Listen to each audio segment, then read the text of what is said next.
We totally get it. We publish a ton of content on this podcast, and it can be a lot to keep up with.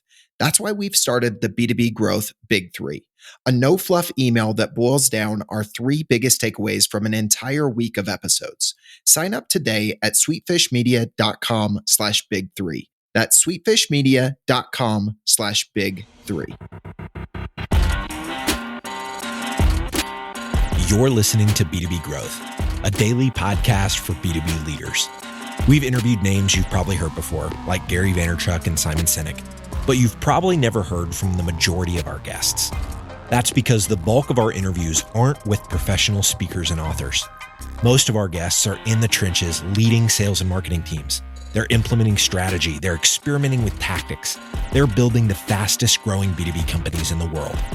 My name is James Carberry. I'm the founder of Sweetfish Media, a podcast agency for B2B brands, and I'm also one of the co-hosts of this show.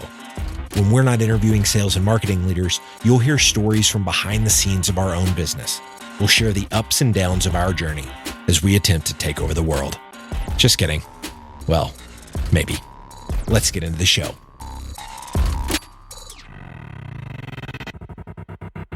Welcome back to the B2B Growth Show. I'm your host for today's episode, Logan Lyles with Sweetfish Media. I am joined today by Paul Teshima. He is the co-founder and CEO of Nudge.ai. Formerly, he was part of the co-founding team at Eloqua. Paul, how are you doing today, sir? Great, Logan. Thanks for having me on the show. I'm excited to be here.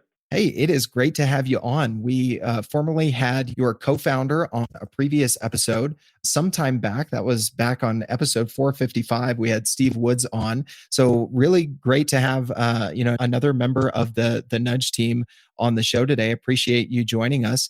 For folks who aren't familiar with you and your co-founder, Steve, and your company, I would love for you to give us a little bit of your background. We alluded to it a little bit in your time with Eloqua there, but would love to hear more about your background for listeners who aren't familiar with you and what you and the team at Nudge.ai are up to these days.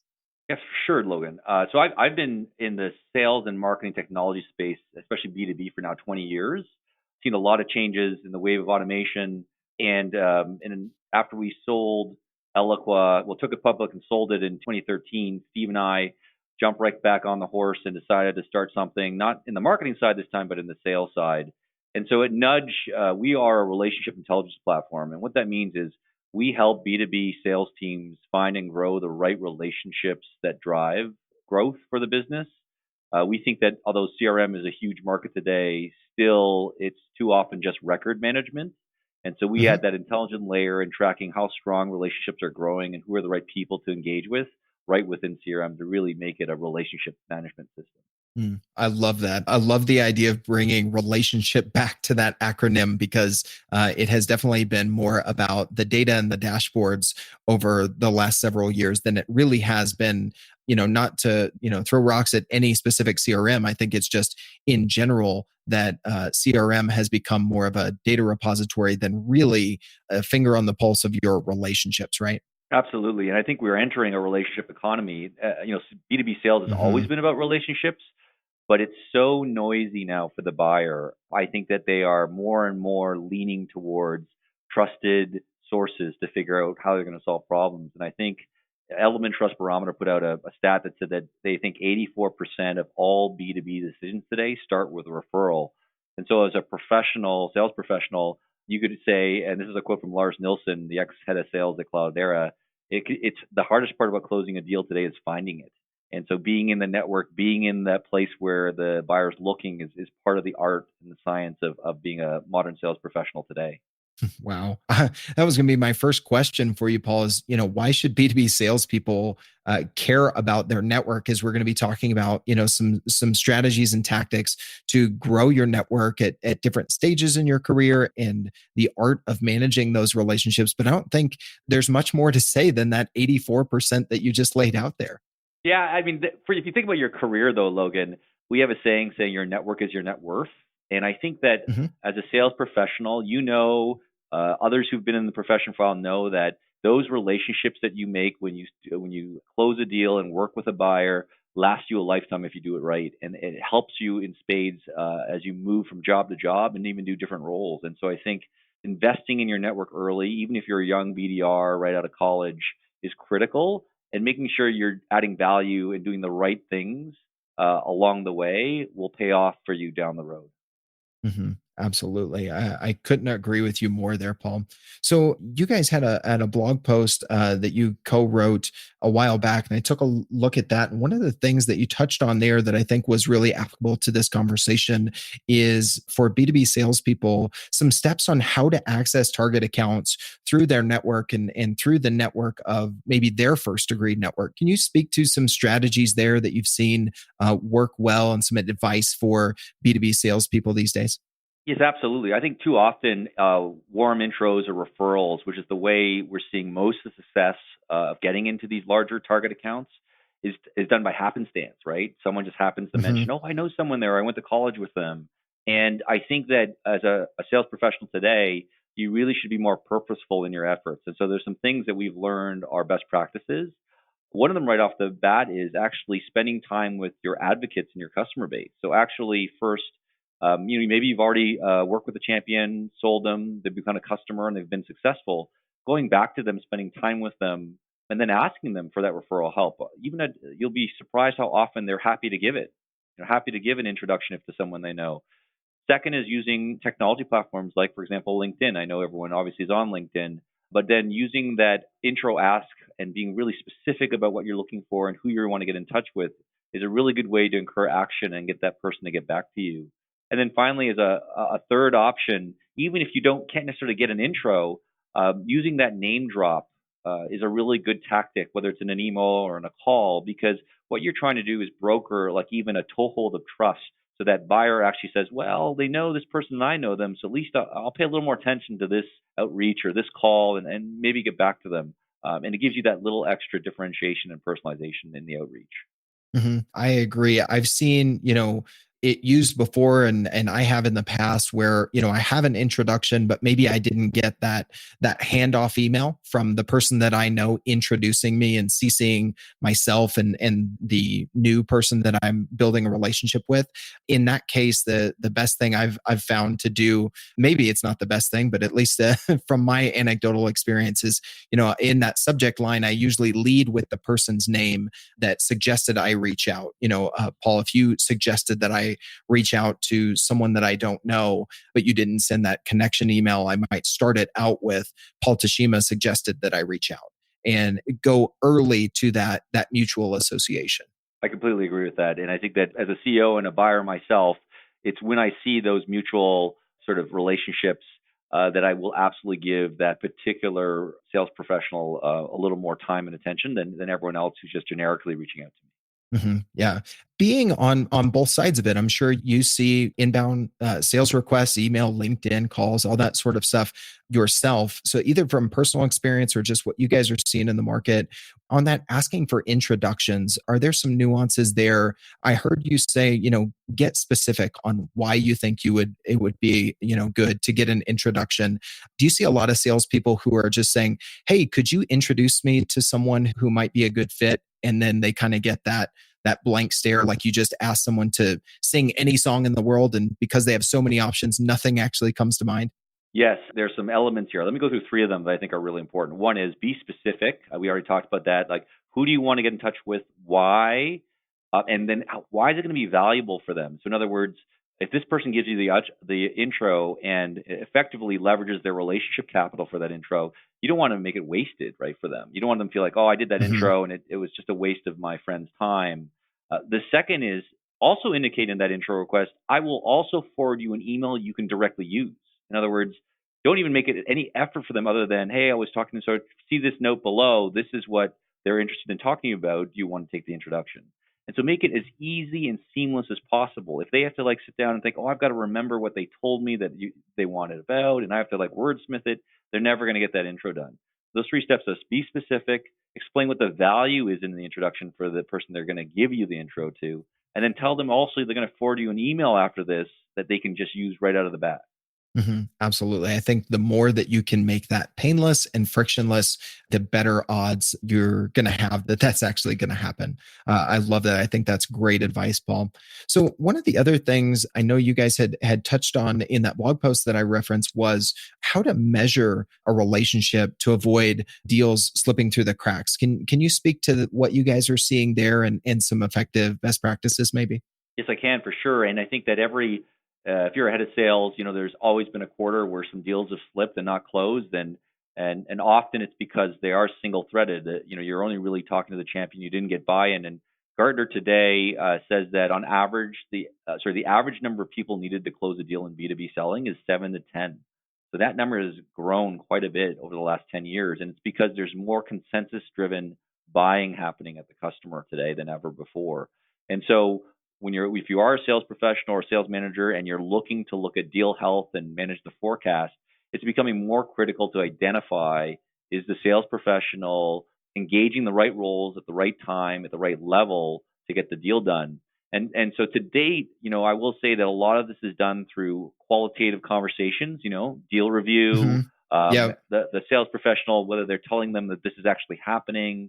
There are actual frameworks that can be applied to it as well, like Medic. But what we're seeing is that sales professionals are typically optimistic. They're not always going to tell you specifically, yes, the decision maker was on the call, but they didn't pay any attention. And so you really need to devise strategies to look at a quantitative view of this. And so certainly activities and logging of activities and logging of those activities within CRM is one aspect. But also, this is where a solution like Nudge can help, and other solutions like this, where you're tracking the relationships. Are they actually building that two-way engagement that leads to the trust and eventually conversion that you want in a deal? And then are you doing it by role and at the right level? And so we often hmm talk about this best practice called going 3 wide and 3 deep. I don't know if you've heard of it, Logan. hmm But if you're talking to your champion, you want to talk to at least have an engagement with their manager. You want an engagement with someone who's on their team, and then two peers in different groups that influence the deal. Sometimes it's IT, hmm sometimes it's operations, sometimes it's marketing versus sales. But mapping that 3 wide, 3 deep, and then making sure you're covering that is a great best practice in terms of this aspect of slip deals. Yeah, absolutely. I've heard for a long time in my career, this aspect of going deep and wide in an account, either if that's your land and expand play or it just trying to get an initial deal across the finish line. I love the way that you break it down and make it very approachable for salespeople and thinking about it in 3 deep and 3 wide. Just go one direction right and left and go one direction up and down makes that very systematic as opposed to, hey guys, you need to go deeper and wider into your accounts in order to get more buy-in. So I love that. I think that's very applicable for a lot of folks out there who are working a lot of mid-market and especially enterprise deals. All right, today's growth story revolves around search engine marketing, and we'll be shining the spotlight on Aegis Software, a company that makes software for manufacturing operations. Aegis was one of the first companies in their space to invest in search marketing, but as competition grew, their performance plateaued. To counter this, they hired Directive Consulting, the B2B search marketing agency. With unparalleled experience in inbound lead gen for B2B companies, Directive was able to increase Aegis's monthly online leads by 457%, while at the same time lowering their cost per lead by 147%. Now I have a hunch that Directive can get these kind of results for you too. So head over to directiveconsulting.com and request a totally free custom proposal. That's directiveconsulting.com. All right, let's get back to this interview. We touched on a little bit earlier, Paul, something I want to come back to, and that's, relationship growth over time in your sales career. We spend a lot of times for folks who are earlier in their sales career as SDRs or BDRs, they're growing their network because they're doing a lot of research, a lot of outbound, a lot of volume of touches. But that changes as they might, morph into an AE and other roles as they move along in their career. Can you speak to that?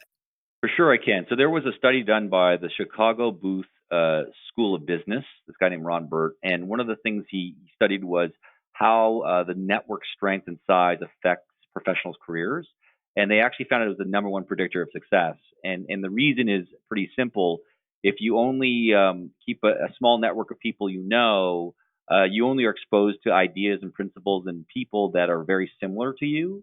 But if you go beyond that and grow and nurture a network that is more diverse, you actually get exposed to bigger new ideas, new people, and bigger opportunities for growth. And so this idea of managing and nurturing this network for your career is a critical success factor in whether you're going to really go big. And so when you think of the sales profession, we did some studies on this. Of course, the BDR as a role has the smallest network, and the AE has on average a 40% larger network than a BDR. But then when you get to head of sales, on average, it's only about 6% greater than an AE. So really, the bulk of your network growth happens in the earlier stages of your career, and that makes sense. And so what the best practice we are saying here to do is, if you really care about this long term, you really want to nurture it. And we talk about this idea of one nudge a day. Is there one thing you can do to push or help someone in your network? Maybe it won't drive a deal today for this quarter, but it's a little bit of a recognition that, hey, you're still there and you care about them. And it could be as simple as doing something on social, like liking something or commenting on something they posted. It could be something more direct, like thanking them for something they've done for you in the past, or sending them a piece of content that's really relevant to them. So this kind of mantra of one nudge a day to your network that doesn't necessarily drive a deal today is something that I think will help you really build that long-term network success. Mm-hmm. I couldn't agree more. As you look at, we know in sales that we have to do the activities that lead to the results in order to produce what we need to produce as sales teams and individual contributors. But so often we get caught up in just the short game, but more and more the long game is going to impact our success and that of our company. And so I think that's a very practical way to look at how can I consistently bake in things that I can do to help me play the long game, invest in my network, add value to my network as I'm doing all the things day to day that need to address immediate results and immediate, revenue generating activity. Yes, it's a hard balance. Trust me. Everyone's got a quota. Everyone's got end of month, end of quarter, and I get it. But if you can just do that one thing a day, it's going to help you. Yeah, absolutely. Absolutely. We are very much believers here in the value of relationships, and there's no getting around the fact that relationships take time and they take investment. And so I love what you're sharing, Paul, in a very practical way, how, salespeople can continue to do what they need to do on the day-to-day, but they can still do those small things that are going to add up to those larger investments and those longer term relationships that are really going to pay dividends in the long run. Well, Paul, I can safely say this is another great episode between you and your co-founder, Steve, having been on the show before. So I really appreciate you taking some time for this interview and sharing some practical stuff on building your network for B2B sales folks. If anybody listening to this, Paul, would like to stay connected with you, learn more about Nudge, or just reach out and ask a follow-up question, what's the best way for them to go about doing that?